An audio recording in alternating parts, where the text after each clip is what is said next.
আমরা স্বাধীন, আমরা স্বাধীন চলার জন্য নিজেদের কর্মজীবন ভবগুরুদের মতো শুরু করেছি। আমরা স্বাধীনভাবে চলাফেরা করি, আমাদের কোনো ধর্ম নেই বা আমরা কোনো ধর্মের অনুসারী না। আমরা নিজেদের কক্ষপথ নিজেরাই তৈরি করি। সেই কক্ষপথে 3টা ক্যাশ কাউন্টার, মিরপুর, নবাবপুর, মতিঝিল, এই 3টা জায়গার ভিতরে আমাদের ব্যবসা প্রতিষ্ঠান, আবাসিক বাড়িঘর আর হোটেল এর ব্যবসা। এখান থেকে আমাদের এই ব্যবসাগুলার ক্যাশ হিসাব করা, এখান থেকে আমার অ্যাকাউন্ট চলিতেছে। অথচ একদল কুকুর আমার এই ক্যাশ কাউন্টার গুলার সামনে আস্তানা, যাদের উৎপত্তি স্থল ফেনী, কুমিল্লা, চাঁদপুর, এই 3টা জেলার ভিতরে বান্দির পুত গুলা, যারা বাড়িঘরের জুতা মুছারও যোগ্যতা নাই, এরা আমাদের বাড়িঘরের চাকরানি। এই খাঙ্কি মাগি গুলার আস্তানা, এই কুত্তা মাগির বাচ্চা গুলার আস্তানা। মাফিয়া কুত্তার দল, বান্দির পুত দল, তোদের এত ক্ষমতা দিছে গাড়ায়।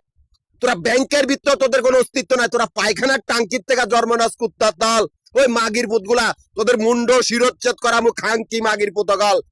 একটা পালাইতে দিব না খাঙ্কিনির বাচ্চাগুলা তোদেরকে।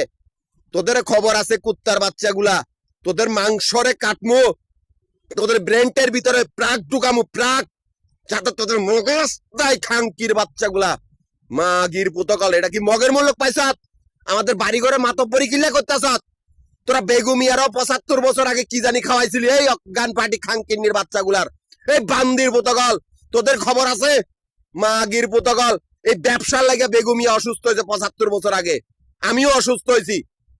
এই আমার বাড়ি ঘরের সামনে এই কুত্তার বাচ্চাগুলার আস্তানা, এই মাগির পুতগুলার একটারও তোদেরকে পালাইয়া বাঁচতে দিতার না। এই কুত্তার বাচ্চাগুলার সর্দার আশিক চৌধুরী, যার আত্মীয় স্বজন সারা পৃথিবীর জঙ্গি সংগঠন, সারা পৃথিবীর নিকৃষ্ট ডাকাত দল, এই আশিক চৌধুরী পূর্বশরীরা, ডক্টর এখানের বাপমার খুনি, এই আশিক চৌধুরী আত্মীয় স্বজন গুলা নিকৃষ্টতম ডাকাত দল, নিকৃষ্ট অজ্ঞান পার্টি, নিকৃষ্টতম হাইজাকারের দল। এই কুত্তার বাচ্চাগুলা জন্ম হয় পায়খানার টাঙ্কির থেকে।